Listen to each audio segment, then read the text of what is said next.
नांदी श्राद्ध करने के बाद साल भर तक पितरों को भूख नहीं लगती। ब्रह्मकुंड प्रेतशिला, रामकुंड रामशिला, कागबली।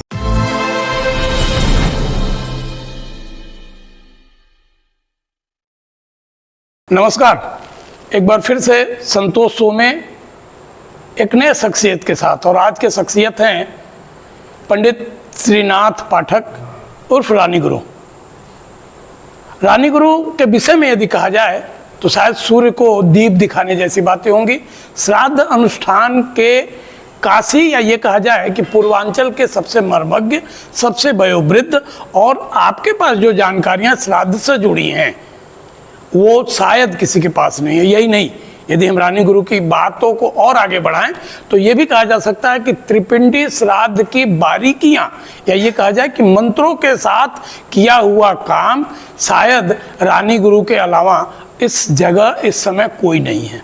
और यही वजह है कि बड़े से बड़े विद्वान, बड़े से बड़े लोग रानी गुरु को याद करते हैं उस वक्त जब उनकी बातों में कोई भेद आने लगता है या फिर खुद उन्हें किसी शंका का समाधान करना होगा। तो आइए हम मिलते हैं आज रानी गुरु से और जानने का प्रयास करते हैं कि जो गुरुजी हैं वो गुरुजी किस तरह से, कितने साल से श्राद्ध कर्म करा रहे हैं, किस उम्र से करा रहे हैं, अभी उनकी अवस्था 83 के आसपास है, और क्या वजह है कि वो तमाम ब्राह्मणों की तरह, तमाम आचार्यों की तरह किसी और चीज़ों को न चून करके सिर्फ और सिर्फ लोगों को सद्गति प्रदान करने के लिए, या ये कहा जाए कि अंतिम यात्रा को परिपूर्ण कराने के लिए, सुखद, ये कहा जाए सुखद यात्रा परिपूर्ण कराने के लिए अपने आप को पूरी जीवन की आहुति दे डाली। आप रानी गुरु जी हैं, और बाकी हम बात करें उसके पहले हम आपको एक चीज़ और बताना चाहेंगे कि चूँकि पितृपक्ष का क्षेत्र है और पितृपक्ष में तमाम ऐसी बातें, तमाम ऐसी शंकाएं, तमाम ऐसी दुविधाएं लोगों में होती है कि ये करें न करें, हमारे यहाँ शादी हुआ है जल्द दें न दें, श्राद्ध करें न करें, श्राद्ध के दिनों में हम भगवान का दर्शन करें न करें। ये उन तमाम शंकाओं पे आज हम बात करना चाहेंगे और आप भी सुने, पूरे गौर से सुने कि आखिर क्या कह रहे हैं पंडित श्रीनाथ पाठक जी। स्वागत है आपका। पितृपक्ष का क्षेत्र है, ये माना जाता है कि इस समय पितृ हमारे सबसे करीब होते हैं। तो गुरुजी प्रश्न ये उठता है कि क्या वास्तव में जो भ्रांतियां हैं, जैसे पहली भ्रांति ये आती है कि लोगों को दर्शन करने नहीं जाना चाहिए, दूसरी भ्रांति हमारे यहाँ मांगलिक कार्य हुआ है तो हमें जल नहीं देना चाहिए, श्राद्ध नहीं करना चाहिए। क्या कहते हैं आप, आपका क्या दर्शन है इस पे? जी। श्री गणेशाय नमः, पितृदेवाय नमः। श्राद्ध 3 प्रकार के हैं, नित्य, नैमित्तिक, काम्य। और 3 प्रकार में करीब 60-70 भेद आए हैं। नित्य श्राद्ध क्या है? जैसे हम लोग ब्राह्मण हैं या क्षत्रिय हैं या वैश्य हैं तो हमको रोज संध्या करना चाहिए, सूर्य को अर्घ्य देना चाहिए। इसके बाद हमको अपने पितरों का तर्पण भी करना चाहिए। तर्पण भी करना एक श्राद्ध है, वो केवल पानी गिराना नहीं है, जल गिराना नहीं है। जो लोग अपने मन में सोचते हैं कि हम पितरों को हम जल गिरा रहे हैं, नहीं नहीं नहीं नहीं, वो पितरों को मिल रहा है। पितरों का जो औरा है शरीर का, ये पितृपक्ष में पृथ्वी पर आ जाता है, पृथ्वी के नज़दीक। और औरा तिथि वाले दिन आके दरवाजे पर खड़ा हो जाता है। अब नित्य नैमित्तिक का पहले फैला दे, तो नित्य में ही हम बता रहे हैं आपको कि तर्पण करना, बलि वैष्णव देव करना, गैया, कुत्ता, कौवा, अभ्यागत, कीट, पतंग, इनको निकालना। 5 जगह। 5 जगह जी। श्लोक बोलिए। जी जी। हाँ। सौरभ्य सर्वैता पवित्रा पुण्यराथया प्रतिगृह्णन्तु मे ग्रासं गावत्रैलोक्यमातरः सुरभि माता तथा विष्णु तत्पदे स्थिता ग्रासनं गृह्णासीषु गवभ्यो नमः। ये तो गैया का भैया, स्वान का। 2 स्वानौ श्याम सफलौ वैवस्वत कुलोद्भवौ ताभ्याम अन्नम प्रदास्यामि श्याता मेता वहीं सकौ।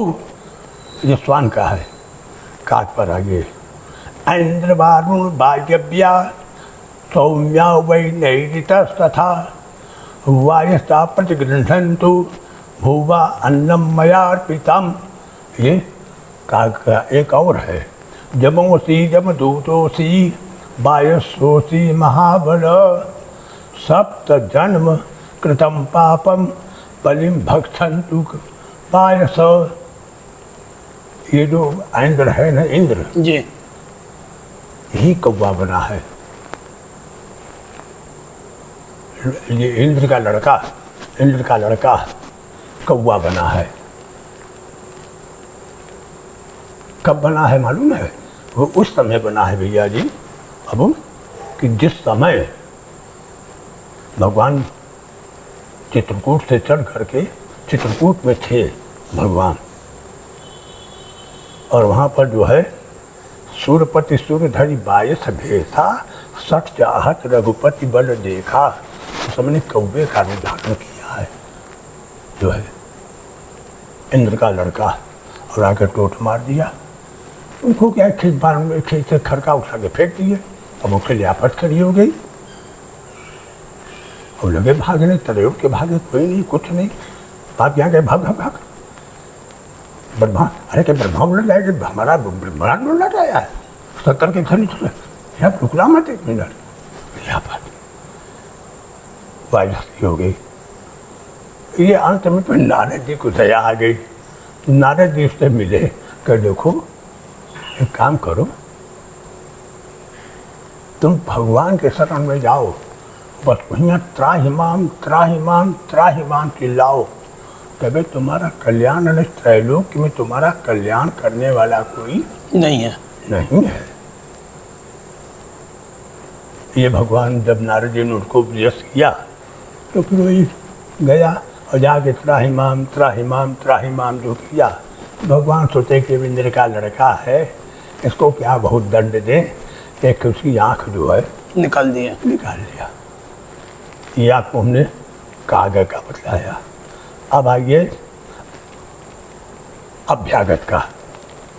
आपके यहाँ जो ब्राह्मण आता हो या न भी आता हो तब तो एक रोटी या एक थरिया में, पहले ये रिवाज पंजाब में थी कि जब भोजन बन जाए तो एक थाली में 2 4 रोटी, अपने शक्ति के अनुसार 2 4 रोटी, थोड़ा सा भात, थोड़ा साग, दाल, कोई अमीर है तो 2 4 मीठा, ये रखा रहे। उसको हंतकार बोलते थे। ये रखा रहे। जब वो आवे मांगने पंजाब में तो हंतकार की रोटियां दे दे, तो तुरंत ऊपर से आवे तो अपने में डब्बा रखा है, डब्बा रखते थे झोले में, एक में भात है और रोटी, जो सामग्री है उसको रख लिया, रख के दूसरे घर वो इस तरह बराबर घूमते रहते थे। ऐसा था। अच्छा गुरुजी, ये हो गया काग को, कौवा को, कीट पतंग को, 5 बलि पंचबली का है जो आपने बताया। इसके बाद क्या होना चाहिए? बलि वैश्य देव जो कि लुप्त हो गया है। हमको तुम्हें थे कि काशी के अंदर में शायद ही 10-15 ब्राह्मण ऐसे ढंग के मिल जाएं जो बलि वैश्य देव करा सकते हैं। बलि वैश्य देव कोई नहीं करा सकता। क्या है ये? ये क्या चीज़ है? ये है जो है पूरे अन्न की शुद्धि। ये जो आप अन्न बनाते हैं जी, ये अन्न में अशुद्धि रहती है। ये अन्न में बनाने पर भी अशुद्धि रहती है। इसलिए शास्त्र हमारा कहता है कि ये करने से अन्न की शुद्धि होती है और उसमें देवता, पितर, अग्नि, वायु, ये सब जो है तृप्त होते हैं। इसलिए बलि वैश्य देव करने से जो है अन्न की शुद्धि होती है। तो ये क्या रोज होना चाहिए कि पितृपक्ष के दरमियान? नहीं, यदि ब्राह्मण है तो उसको जैसे को रोज करे जी। ब्राह्मण है तो उसका तो कर्तव्य है ना धर्म करना जी, तो रोज करे। ब्राह्मण है तो परंतु अब क्या किया जाए, हमको केवल एक बढ़िया काशी फरमेशा मिला जो कि आप बल वैसे जो कराओ। अब हमारे तो बुढ़िया उड़ गई कि अब हम क्या करें भगवान, बड़ी भारी आफत में जाने से डाल दिया हमारी, क्या करें। तब धीरे से उसे कह दिया, उस वैश्य को हम चाचा जी कहते थे जो कि सीताराम खेमका के नाम से प्रसिद्ध था, स्वामी जी का अटल शिष्य था और काशी विश्वनाथ का हेड वो था, नए विश्वनाथ का। तो उसने बताया कि कोई बात नहीं, घबराओ मत, हम बताते कैसे होगा। तो उसमें उसका चक्र बनाया पानी से एक थाली में, और चक्र बना करके और मिष्टान और पूरी ये ले करके जो है उसको खूब अपना रगड़ के एकदम महीन कर दिया। अच्छा। एक तरफ एक कटोरे में उसने जल रखा, दूसरे तरफ एक कटोरे में अग्नि रखा, और तब उसने शुरू किया। और हमको पोथी उसने थमा दिया कि तो कुछ पोथी से मिलान करो, आपके योग्य है, पोथी से मिलान करो। हम कहे ठीक। हम मिलान करते रहे, बोलते गए, करते गए, वैश्य होके। हमको बड़ा शर्म आया, हमको खुद लज्जा आई कि आज वैश्य हमको, पर नहीं, अच्छा यदि गुण हो तो किसी से लेना चाहिए, तो किसी से भी लेना चाहिए। कि हमारे पिताजी कहते रहे कि बेटा जी अच्छा गुण है तो तुम किसी से भी ले सकते हो, कोई हरज नहीं है, कोई पाप में। पार्वण 4 प्रकार का है, दुग्ध दैवत, खट दैवत, नौ दैवत, द्वादश दैवत। तो घर में खट दैवत गिराई है, और तीर्थ में 9 दैवत और द्वादश दैवत गिराई है। वहाँ दैवत्व की विशेष, देवता की विशेषता है। देवता किस जाति की देवता हैं? विश्व देवा, जो कि 12 हैं। अब 12 का नाम इस समय हम गिना सकते, कहीं तो खुद बोल दें। याद तो बोलिए नहीं तो। सत्य वसु, ध्रुमलोचन, कामकाल, रुर्वा राद्रव, 8 नाम हमने आपको गिनाया। अब आगे नहीं भूल पाएंगे क्योंकि तबीयत खराब है। जी जी जी। 12 विश्व देवा हैं और सब पार्वण के अलग अलग हैं। वहाँ दैवत माने विश्व देवा का वहाँ पूजा। गुरु जी ये कहा जाता है कि गया श्राद्ध के बाद लोगों की ये मान्यता है कि श्राद्ध हमें नहीं करना चाहिए, जल हमें नहीं देना चाहिए, क्या है शास्त्र क्या कहता है? गया करने के बाद शास्त्र ये कहता है कि माने धर्म सिंधु है, निर्णय सिंधु है, निर्णयात्मक है। ये सब थोड़ा थोड़ा हमने अध्ययन किया तो कुछ माने ऋषियों का मत उसमें ये है कि नांदी श्राद्ध करने के बाद साल भर तक पितरों को भूख नहीं लगती, क्योंकि नांदी श्राद्ध संस्कार में होते हैं। ये कोई नांदी श्राद्ध करने के बाद भूख नहीं लगती नांदी श्राद्ध। अब हम श्राद्ध करके आ गए, श्राद्ध पहले बात त्रिस्थली सेतु, इससे श्राद्ध का आपको मैं समझा रहा हूँ। त्रिस्थली सेतु में आता है श्राद्ध, त्रिस्थली सेतु माने प्रयाग, काशी, गया, ये 3 के त्रिस्थली सेतु है। और एक जगह और मिला लिखा कि 5 गया है, बर्बक का पानी, बद्रीनारायण, यहाँ जो है नैमिषारण्य, लखनऊ, काशी में शिव गया, कपिलधारा, ये विष्णु गया। और 5वीं गया है गुजरात में सिद्धपुर पाटन मात्र गया, जहाँ की स्पेशल केवल माता का ही श्राद्ध होता है। अब रह गया ये कि श्राद्ध करना तो इलाहाबाद से शुरू करे, और तब बराबर रास्ते में जितने भी तीर्थ मिले उस पर श्राद्ध करे। सोनभद्र पर भी श्राद्ध लिखा है, सोन नदी जो है वहाँ भी श्राद्ध लिखा है, परंतु वहाँ श्राद्ध तो नहीं कराते, पैसा रुपया छुड़वा के हाथ जुड़वा देते हैं और आगे पुनपुना से श्राद्ध शुरू करते हैं। तो पुनपुना 2-3 जगह गया में पड़ती हैं, मेन लाइन जो जाती है गया उस पर पुनपुन, पहले उसका नाम था पावरगंज और उसका नाम पुनपुन हो गया। अब जब आप सड़क से जाएंगे एक जगह पुनपुन नदी लिखा है, वहाँ और गोह में पुनपुन है, ऐसे करके कई जगह पुनपुन है। वहाँ श्राद्ध पहला श्राद्ध। उसके बाद अब आप आइए घर, अपनी व्यवस्था बना लीजिए, पहुँचे हैं, अब आप श्राद्ध शुरू करिए। तो पहले दिन फल्गु तीर्थ का श्राद्ध, एक श्राद्ध। दूसरे दिन ब्रह्मकुंड, प्रेतशिला, रामकुंड, रामशिला, कागबली, 5 जगह श्राद्ध। तो होता क्या है कि 5 जगह जितना सामान श्राद्ध में लगता है उतना लेके आना जाना बड़ा मुश्किल। इससे पहले हम लोग ब्रह्मकुंड पर जाते हैं और वहाँ जाके पहले जगहों का तैयारी करके और 12 दैवत या 9 दैवत हम लोग श्राद्ध करा देते हैं। और कराने के बाद उसी जगह हम जो है नीचे ही हम प्रेतशिला का भी श्राद्ध करा देते हैं। और जब हमारे पास शरीर में ताकत था तो मैं भी 2-3 दफ़ा ऊपर चढ़ के गया हूँ। जो 400 कुछ सीढ़ी जाना पड़ता है, पहाड़ी सीढ़ी है, वहाँ से श्राद्ध करके जब उतरते देखिए हमने 5वां श्राद्ध हमने वहाँ कर लिया है ब्रह्मकुंड पर। क्यों कि हम कहाँ कहाँ के कहाँ सामान निकालेंगे, कहाँ कहाँ रखेंगे, दिन छोटा है और 9 दैवत हम कहाँ कहाँ तैयारी करते रहेंगे।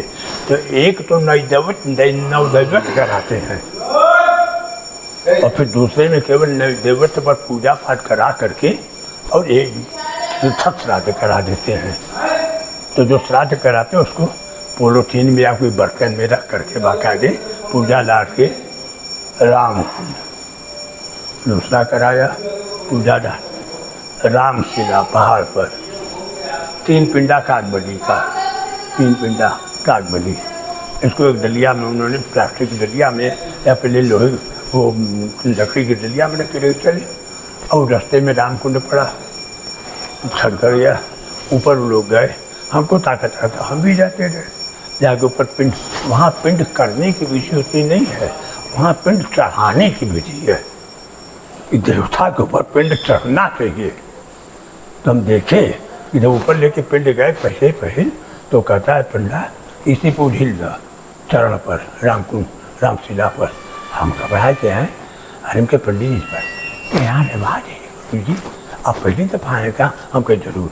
कहे आपको मालूम नहीं है, सुन लीजिए, आपके हित के लिए कहते हैं कि यहाँ रिवाज है, यहाँ पिंड चढ़ाने की विधि है।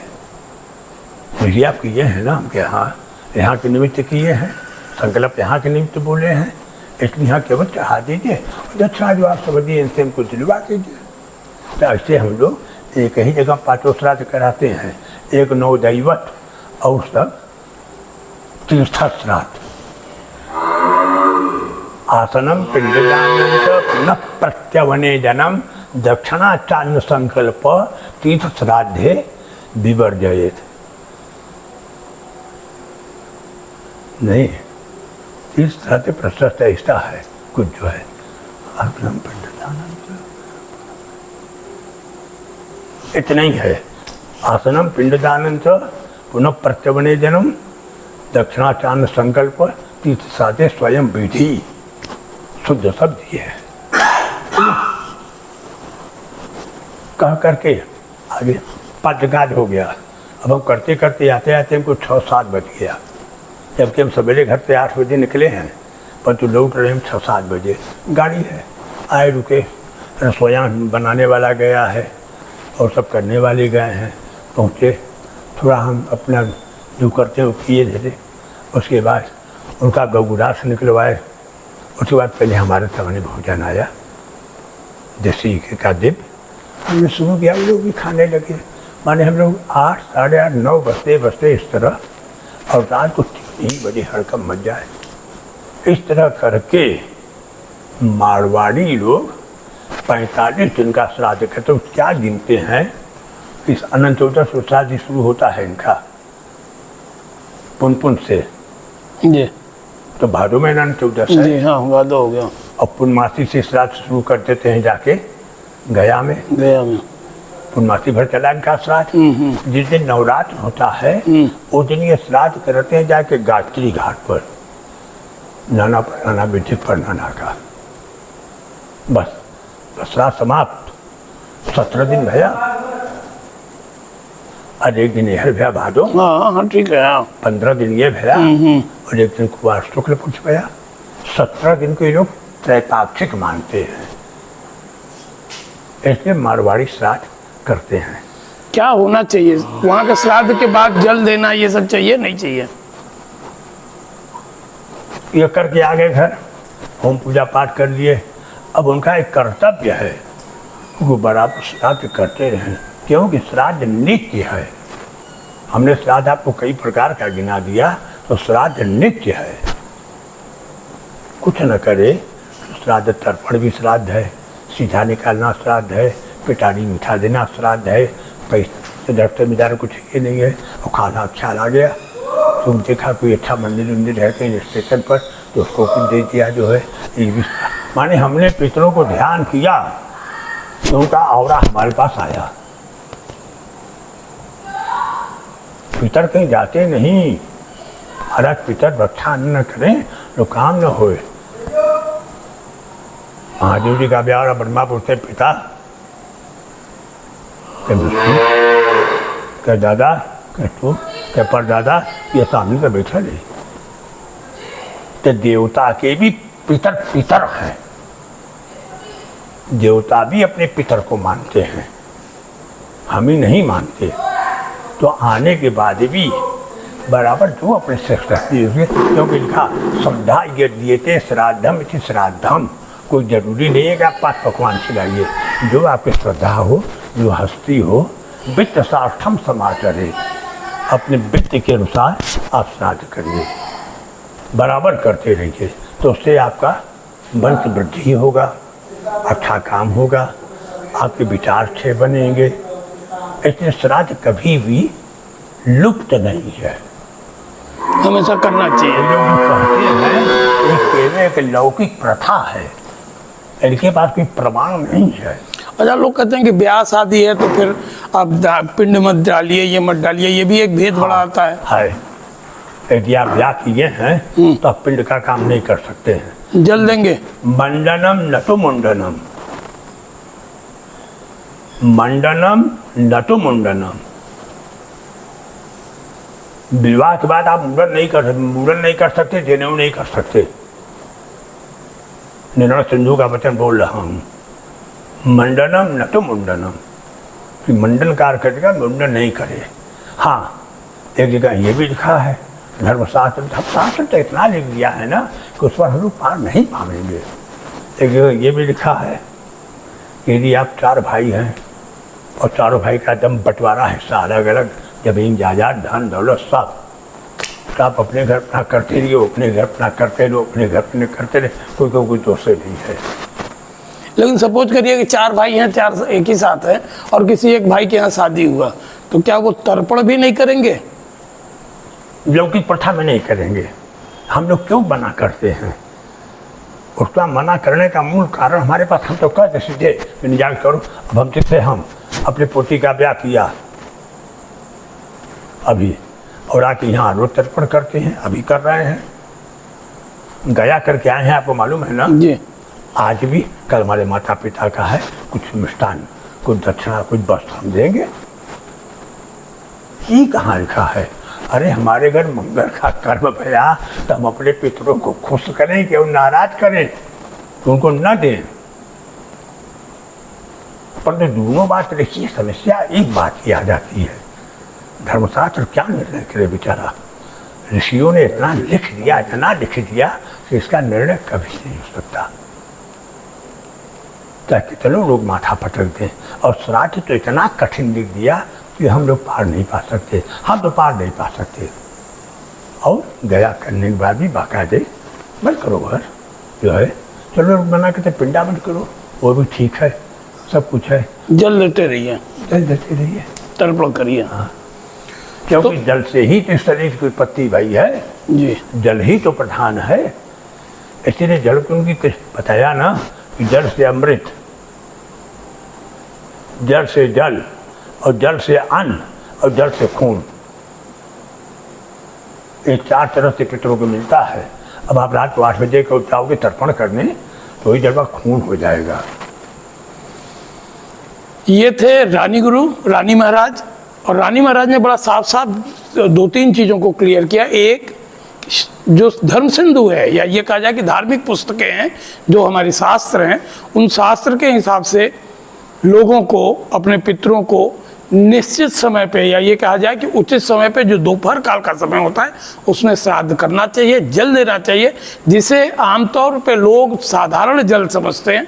वो जल ना होके वो सब कुछ है। और जल को प्राप्त करने के साथ जो पूर्वज हैं, जो हमारे पितृ हैं, वो न केवल प्रसन्न होते हैं बल्कि हमें जो यश, पुत्र, यश, बाकी के जो चीज़ें हैं, जो हमारी उत्थान है, उस उत्थान में वो सहायक होते हैं। महाराज जी का ये भी साफ साफ कहना है कि लोगों के यहाँ कलह, पुत्र का न होना, शादियों में अड़चन होना, या फिर जो विकास का क्रम होना चाहिए उसमें व्यवधान निश्चित तौर पे पितृदोष का कारण होता है। और इस पितृदोष से बचने के लिए या इस पितृदोष के निवारण के लिए त्रिपिंडी या फिर पिचास मोचन जैसे जगह पे त्रिपिंडी या फिर श्राद्ध कर्म करना चाहिए। प्रश्न ये उठता है कि क्या मांगलिक कार्य के बाद भी इन कार्यों को किया जाता है? साफ साफ यदि धर्म ग्रंथों की बात की जाए तो धर्म ग्रंथों ने ये कहा है कि मंगल काम करने के बाद क्या हम पितरों से अमंगल की कामना करेंगे? यदि ऐसा नहीं तो निश्चित तौर पे उन्हें जल का तर्पण देना चाहिए। और ये शास्त्रमत है, क्योंकि जल तर्पण में साफ साफ नैमित्तिक लिखा गया है, मतलब प्रतिदिन जल देने का विधान है। साफ साफ मतलब है कि प्रतिदिन विधान होने का ये है कि हमारे शुभ कार्य के बावजूद हम उन्हें जल से न केवल तृप्त करेंगे बल्कि उनसे आशीष चाहेंगे इस बात का कि वो हमारे घर परिवार को, हमारे वृद्धि, वंश के वृद्धि करते रहें और हमें सुख और शांति दें। तो ये श्राद्ध के विषय में कुछ शंकाएं थे जो रानी महाराज खुद बता रहे थे। रानी महाराज क्या हैं, कैसे हैं, ये हमने आपको बताया। फिर मिलेंगे हम एक नए शख्सियत के साथ, ये हम बताएंगे कि उस शख्सियत की क्या खास बातें हैं। लेकिन तब तक हमारे साथ बने रहिए संतोष शो में।